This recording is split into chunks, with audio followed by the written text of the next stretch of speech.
ತವ ಕ್ಷೀರಂ ತು ಮಧುರಂ ಶಿಶಿರಂ ದಾಹಪಿತ್ತನುತ್ ಕ್ಷಯಕಾಸ ಕಫಶ್ವಾಸ ನಾಶನಂ ಅಸ್ತ್ರದೋಷನುತ್. ನಮಸ್ಕಾರ, ಆಯುರ್ಗೃಹ ಯೂಟ್ಯೂಬ್ ಚಾನೆಲ್ಗೆ ಸ್ವಾಗತ. ನಾವು ಇವತ್ತು ಕೂವೆ ಹುಡಿ ಅಥವಾ ಆರಾರೂಟ್ ಪೌಡರ್ ಮಾಡುವ ವಿಧಾನ ಹೇಗೆ ಅಂತ ನೋಡೋಣ. ಕೂವೆ ಇದನ್ನು ಸಂಸ್ಕೃತದಲ್ಲಿ ತವಕ್ಷೀರಿ, ತುಗಾಕ್ಷೀರಿ ಅಂತ ಕೂಡ ಹೇಳ್ತಾರೆ. ಆಯುರ್ವೇದದಲ್ಲಿ ಇದನ್ನು ಗೋಧೂಮ ಪಿಷ್ಟಿ ಅಂದ್ರೆ ಗೋಧಿ ಹುಡಿಯ ರೀತಿ ಕಾಣಿಸುವುದಕ್ಕೆ ಇದನ್ನು ಗೋಧೂಮ ಪಿಷ್ಟಿ, ಹಾಗೆ ತಂಡುಲೋದ್ಭವ, ಅಕ್ಕಿ ಹಿಟ್ಟು ಅಂದ್ರೆ ಅಕ್ಕಿ ಹುಡಿಯ ರೀತಿ ಕಾಣಿಸುವುದಕ್ಕೆ ಇದಕ್ಕೆ ತಂಡುಲೋದ್ಭವ ಅಂತಲೂ ಹೇಳಿರ್ತಾರೆ. ಈ ಕೂವೆ ಹುಡಿಯ ಉಪಯೋಗಗಳು ಏನು?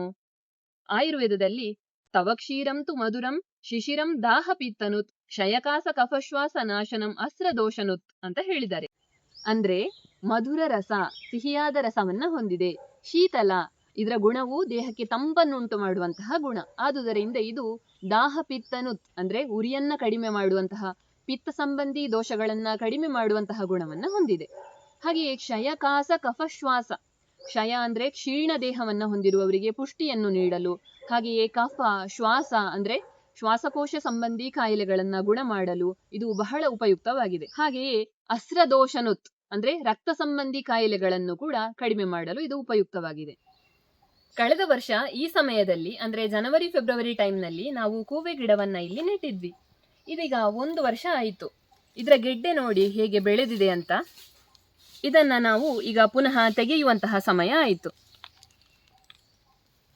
ಕೂವೆ ಗಿಡವು 1 ರಿಂದ 2 ಫೀಟ್ ಎತ್ತರಕ್ಕೆ ಬೆಳೆಯುತ್ತದೆ. ಗೆಡ್ಡೆಯು ಉದ್ದವಾಗಿದ್ದು ತೆಳುವಾದ ಪೊರೆಯನ್ನ ಹೊಂದಿರುತ್ತದೆ. ಗೆಡ್ಡೆಯು ಬಿಳಿ ಬಣ್ಣದಲ್ಲಿರುತ್ತದೆ. ಕೂವೆ ಗೆಡ್ಡೆಯಿಂದ ಕೂವೆ ಹುಡಿಯನ್ನು ತಯಾರಿಸುವ ವಿಧಾನ ಹೇಗೆ ಎಂಬುದನ್ನು ಈಗ ನೋಡೋಣ. ಮೊದಲಿಗೆ ಕೂವೆ ಗೆಡ್ಡೆಗಳನ್ನು ಚೆನ್ನಾಗಿ ತೊಳೆದು ಮಣ್ಣನ್ನೆಲ್ಲ ತೆಗೆಯಬೇಕು. ಗೆಡ್ಡೆಯ ಮೇಲಿರುವ ತೆಳುವಾದ ಸಿಪ್ಪೆಯನ್ನು ತೆಗೆಯಬೇಕು. ನಂತರ ಮತ್ತೊಮ್ಮೆ ನೀರಿನಲ್ಲಿ ತೊಳೆಯಬೇಕು. ಸಣ್ಣ ಸಣ್ಣ ಹೋಳುಗಳನ್ನಾಗಿ ಕತ್ತರಿಸಿಕೊಳ್ಳಬೇಕು. ಈ ತುಂಡುಗಳನ್ನು ಮಿಕ್ಸಿ ಜಾರಿಗೆ ಹಾಕಿ ನೀರು ಸೇರಿಸಿ ನುಣ್ಣಗೆ ಪೇಸ್ಟ್ನಂತೆ ರುಬ್ಬಿಕೊಳ್ಳಬೇಕು. ರುಬ್ಬಿದ ಮಿಶ್ರಣವನ್ನು ಒಂದು ತೆಳುವಾದ ಹತ್ತಿ ಬಟ್ಟೆಯಿಂದ ಸೋಸಿಕೊಳ್ಳಬೇಕು. ಬಟ್ಟೆಯಲ್ಲಿ ಉಳಿಯುವ ನಾರಿನಂಶವನ್ನು ತೆಗೆದುಹಾಕಿ ಕೆಳಗೆ ಸಂಗ್ರಹವಾದ ಹಾಲಿನಂತಹ ದ್ರವವನ್ನು ಮಾತ್ರ ಇಟ್ಟುಕೊಳ್ಳಬೇಕು. ಈ ದ್ರವವನ್ನು ಸುಮಾರು 4 ರಿಂದ 6 ಗಂಟೆಗಳ ಕಾಲ ಅಥವಾ ಇಡೀ ರಾತ್ರಿ ಹಾಗೆಯೇ ಬಿಡಬೇಕು. ಆಗ ಪಾತ್ರೆಯ ತಳದಲ್ಲಿ ಬಿಳಿ ಬಣ್ಣದ ಹಿಟ್ಟು ಕುಳಿತುಕೊಳ್ಳುತ್ತದೆ ಮತ್ತು ಮೇಲೆ ತಿಳಿ ನೀರು ನಿಲ್ಲುತ್ತದೆ. ಪಾತ್ರೆಯನ್ನು ಮೆಲ್ಲಗೆ ಓರೆಯಾಗಿಸಿ ಮೇಲಿರುವ ತಿಳಿ ನೀರನ್ನು ಬೇರೆ ಪಾತ್ರೆಗೆ ಸುರಿಯಬೇಕು. ಒಂದು ತಟ್ಟೆಗೆ ಬಿಳಿ ಬಣ್ಣದ ಹತ್ತಿ ಬಟ್ಟೆಯನ್ನು ಹಾಕಿ ಅದರ ಮೇಲೆ ಈ ಹಸಿ ಹಿಟ್ಟನ್ನು ತೆಳುವಾಗಿ ಹರಡಿ ಅದರ ಮೇಲೆ ತೆಳು ಬಟ್ಟೆಯನ್ನು ಹಾಕಿ ಬಿಸಿಲಿನಲ್ಲಿ ಚೆನ್ನಾಗಿ ಒಣಗಲು ಬಿಡಿ. ಸುಮಾರು 1 ರಿಂದ 2 ದಿನದಲ್ಲಿ ಸಂಪೂರ್ಣವಾಗಿ ಒಣಗುತ್ತದೆ. ಒಣಗಿದ ನಂತರ ಅದು ಸಣ್ಣ ಸಣ್ಣ ಗೆಡ್ಡೆಗಳಂತೆ ಇರಬಹುದು. ಅದನ್ನು ಕೈಯಿಂದ ಪುಡಿ ಮಾಡಿ ಅಥವಾ ನಿಮಗೆ ನುಣ್ಣಗಿನ ಪುಡಿ ಬೇಕಿದ್ದಲ್ಲಿ ಮಿಕ್ಸಿಯಲ್ಲಿ ಪುಡಿ ಮಾಡಿಟ್ಟುಕೊಳ್ಳಬಹುದು. ಇದನ್ನು ಗಾಳಿಯಾಡದ ಡಬ್ಬದಲ್ಲಿ ಶೇಖರಿಸಿಡಿ. 5 kg ಕೂವೆಗಡ್ಡೆಯಿಂದ 350 ಗ್ರಾಮ್ಸ್ ಕೂವೆ ಹುಡಿ ದೊರೆತಿದೆ. ಹೊಟ್ಟೆ ಉರಿ ಅಥವಾ ಅತಿಸಾರ ಉಂಟಾದಾಗ 1 ಚಮಚ ಕೂವೆ ಹಿಟ್ಟನ್ನು 1 ಲೋಟ ನೀರಿನಲ್ಲಿ ಕಲಸಿ ಕುದಿಸಿ ಕುಡಿದರೆ ತಕ್ಷಣ ಉಪಶಮನ ಸಿಗುತ್ತದೆ. ಅರ್ಧ ಚಮಚ ಕೂವೆ ಹಿಟ್ಟನ್ನು 1 ಚಮಚ ಜೇನುತುಪ್ಪದೊಂದಿಗೆ ನಿಧಾನವಾಗಿ ಸೇವಿಸುವುದರಿಂದ ಗಂಟಲಿನ ಕೆರೆತ ಕಡಿಮೆಯಾಗುತ್ತದೆ. ಇದು ಸುಲಭವಾಗಿ ಜೀರ್ಣವಾಗುವುದರಿಂದ 6 ತಿಂಗಳು ಮೇಲ್ಪಟ್ಟ ಮಕ್ಕಳಿಗೆ ಕೂವೆ ಮಣ್ಣಿ ಮಾಡಿ ಕೊಡಬಹುದು. ಕೂವೆ ಹಿಟ್ಟಿನಿಂದ ಪಾಯಸ, ಹಲುವ ತಯಾರಿಸಬಹುದು. ಅಡುಗೆಯಲ್ಲಿ ದಪ್ಪಗಾಗಿಸಲು ಇದನ್ನು ಬಳಸಬಹುದು. ಮುಖದ ಮೇಲಿನ ಎಣ್ಣೆಯ ಅಂಶವನ್ನು ಹೋಗಲಾಡಿಸಲು ಇದನ್ನು ಫೇಸ್ ಪ್ಯಾಕ್ ಆಗಿ ಬಳಸಬಹುದು. ಆರೋಗ್ಯಕ್ಕೆ ಪುಷ್ಟಿಯನ್ನು ನೀಡುವಂತಹ ಕೂವೆ ಹಿಟ್ಟಿನ ಪೇಯವನ್ನು ಹೇಗೆ ತಯಾರಿಸುವುದು ಎಂಬುದನ್ನು ನೋಡೋಣ.